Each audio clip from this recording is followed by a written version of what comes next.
আজকে বাংলাদেশের অবস্থা ভয়াবহ রকম দাঁড়িয়েছে। এখানে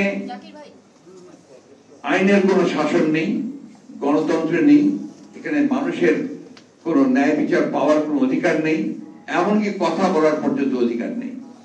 এই সরকার দীর্ঘদিন ধরে অত্যন্ত চতুরভাবে গণতন্ত্রকে নির্বাসিত করেছে, মানুষের অধিকারগুলোকে হরণ করেছে এবং ধীরে ধীরে সমস্ত অর্থনীতিকে একটা পরনির্ভরশীল অর্থনীতিতে পরিণত করেছে।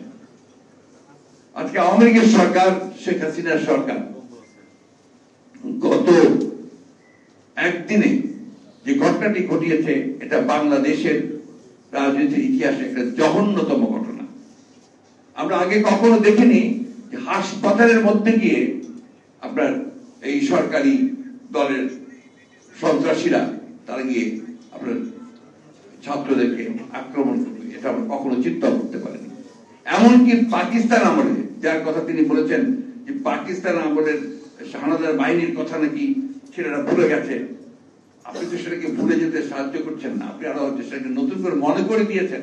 কারণ পাকিস্তান সেনাবাহিনীর যে আক্রমণ ছিল তার জন্য আপনারা কোন অংশে কম করেছেন। আমরা তখন ঢাকা বিশ্ববিদ্যালয়ের পড়ি, মাহবুব ভাইরা আছেন, জামাল ভাইরা আছেন, তখন ছিল এনএসএফ, আপনার আইয়ুব খানের দলের লোক, ন্যাশনাল স্টুডেন্টস ফেডারেশন, তারা এইভাবে আমাদেরকে আক্রমণ করত, তারা আমাদের এইভাবে আমাদের সভা বন্ধ করত, আমাদের সমস্ত আন্দোলনকে তারা নস্যাৎ করে দেওয়ার জন্য শক্তি প্রয়োগ করত বিভিন্ন ভাবে এই অস্ত্র শস্ত্র নিয়ে। তো সেইখান থেকে আজকে আপনারা এর বাইরে তো যেতে পারেননি, আপনারা সেই পাকিস্তানিদের মতো একইভাবে সাধারণ ছাত্রদের যে ন্যায়সঙ্গত দাবি, যে যৌক্তিক দাবি, সেই দাবির আন্দোলনকে নস্যাৎ করে দেওয়ার জন্য আজকে আপনারা তাদের উপরে অস্ত্র শস্ত্র হাতে নিয়ে আপনাদের সেই লেলিয়ে দেওয়া বাহিনীকে আপনারা লেলিয়ে দিয়েছেন এবং তারা আজকে তাদের উপরে অত্যাচার নির্যাতন করে, কি ভয়াবহ নির্যাতন, পৈশাচিক নির্যাতন করে তাদেরকে আপনারা আজকে দমন করার চেষ্টা করছেন।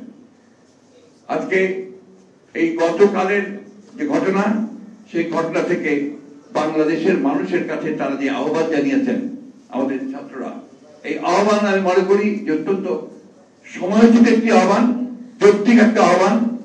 আমার খুব ভালো লেগেছে এই জন্যে যে আমরা এতদিন ধরে আন্দোলন করছি, আমরা গণতান্ত্রিক আন্দোলন করছি, আমরা এই কথা বারবার করে বলার চেষ্টা করছি যে এই সরকার জনগণের বিরুদ্ধে অবস্থান নিয়েছে, এই সরকার জনগণের যে অধিকারগুলো সেগুলোকে হরণ করে তারা গণতান্ত্রিক যে পরিবেশ সেটাকে সম্পূর্ণভাবে ধ্বংস করছে।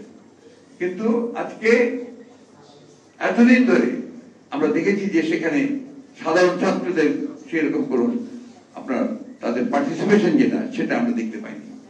আজকে যখন তারা তাদের একটা ন্যায়সঙ্গত দাবি নিয়ে সামনে এগিয়ে এসেছে, সেখানে তারা নিজেরাই আজকে উপলব্ধি করছে যে কি ভয়াবহ একটা পরিস্থিতি সৃষ্টি হয়েছে। তারা কালকে যে আহ্বান জানিয়েছে, আমি মনে করি সমগ্র দেশের মানুষের এই আহ্বানে সাড়া দেওয়া উচিত এবং সমস্ত রাজনৈতিক দলগুলোরও এখানে সাড়া দেওয়া উচিত।